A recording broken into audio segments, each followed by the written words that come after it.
Joan and I were total opposites, yet somehow it worked. We met in 1982 and we taught together for over 20 years in a middle school and a high school. I used to joke that I spent more time with Joan than I did with my husband.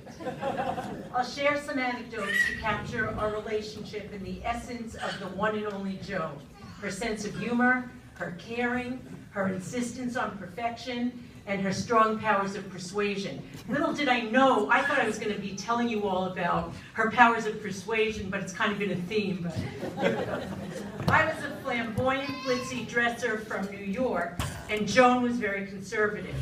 Some days I would come in with my costumes, and Joan would groan, and actually there would be a classroom full of kids, and she would say, "Oh no," and she would run under the desk. Well, until a parent called up the guidance and said, "My daughter is very upset because Mrs. Furlong and Mrs. Wigdor hate each other." Joan had an idea that we should exchange costumes on Halloween. So she wore my bumblebee socks, a rhinestone shirt, a denim motorcycle vest trimmed in leather, and I wore a plaid wraparound skirt, green knee socks, and a green crew neck sweater that had like this needlepoint apple on it.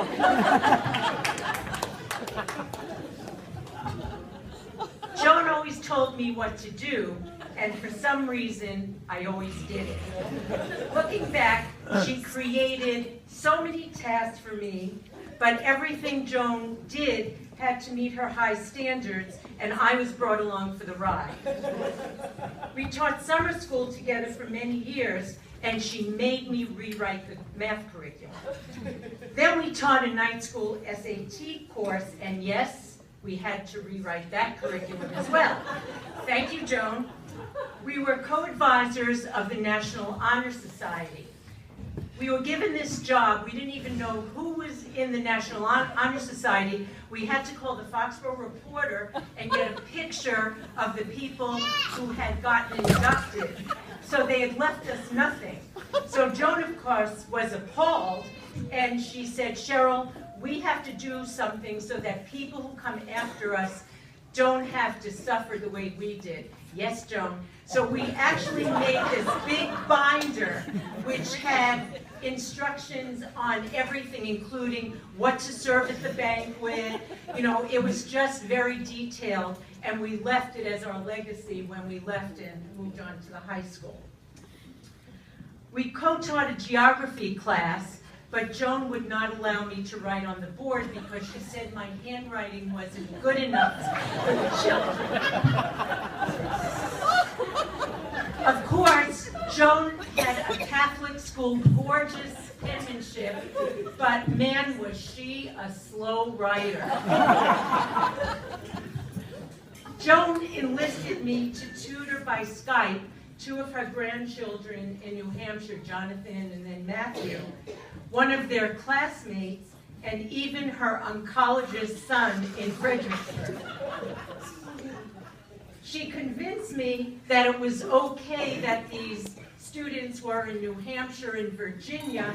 They would do great, and I was very leery, but guess what? I did it.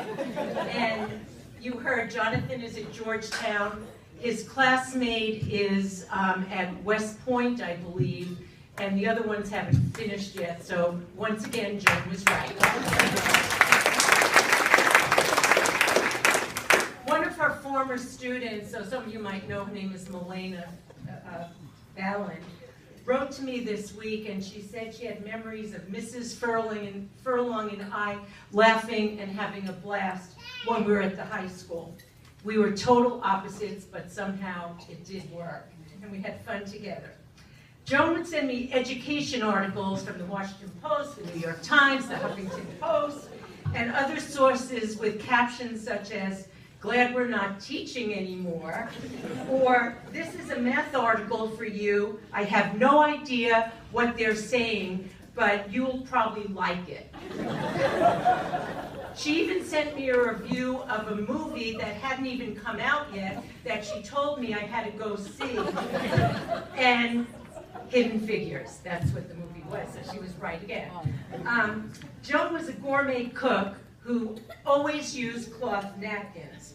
I rarely cooked, and I still don't really cook, and I use paper napkins. At our annual Narragansett getaway, I was asked to make a salad, so some of the people are here who used to go to our teacher getaway. I brought tomatoes and a bag of lettuce. Joan was appalled, and from then on she would tell everyone, just ask Sheryl to bring the paper plates. When someone was sick or grieving, she would call me up and tell me, we're visiting whoever it was, and we're going to this hospital and you're driving. We're sending flowers, we're buying meals. And I remember when Joan originally got cancer years ago, she called me to tell her, and I immediately started crying, and I said, I don't know what to do for you because you always told me what to do for everyone, so tell me what to do. So she definitely guided me throughout. She would cook and send food home for my husband, Michael. She felt sorry for him. One time she tried to make me into a cook.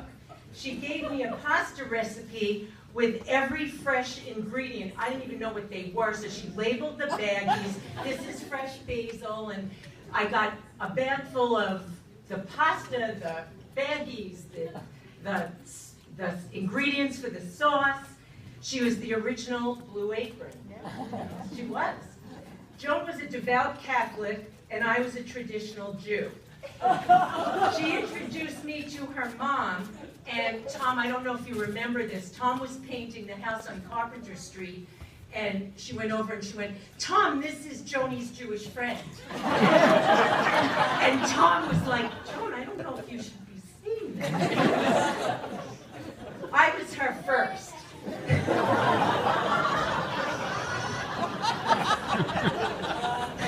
When my son was being bar mitzvahed, my mother enlisted Joan to come with us to find a venue and then to pick out the menu, because what did I know about food?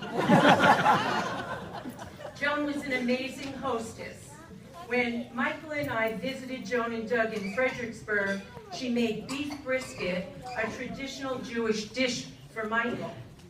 We had a private suite with a fully stocked refrigerator, coffee maker, toaster, dishes, and utensils. And anyone who has ever visited Doug and Joan knows about the suite. Our bedroom had candies and lotions. When we left, there were 2 huge shopping bags with everything from the refrigerator we had not consumed. And she enlisted Doug to make these little sandwiches for us, which he did. And there were waters and juices, you name it. Who does that? One more memory. I joked with Joan that I would retire, this is when we were teaching, that I would be retiring soon, and she would be teaching forever. Because she didn't start right away, she was home with her children. Jimmy called her, and where's Jimmy? Do you remember you called her stay-at-home Joan? And Joan told me that, Jimmy told me he was very concerned. He wanted me to get Joan out and about because he was worried about her social life. Then Doug came into the picture. Joan retired before I did, and she became never-at-home Joan. I hope I have given you a glimpse of my relationship and experiences with Joan. I will miss our brunches in Easton, Norton, and Mansfield when she came up north. But I almost made it. But I will especially miss getting sound advice and directives from Joan. My daughter is getting married this year, and I don't have her to give me advice. We were opposites, but it sure did work. Thank you.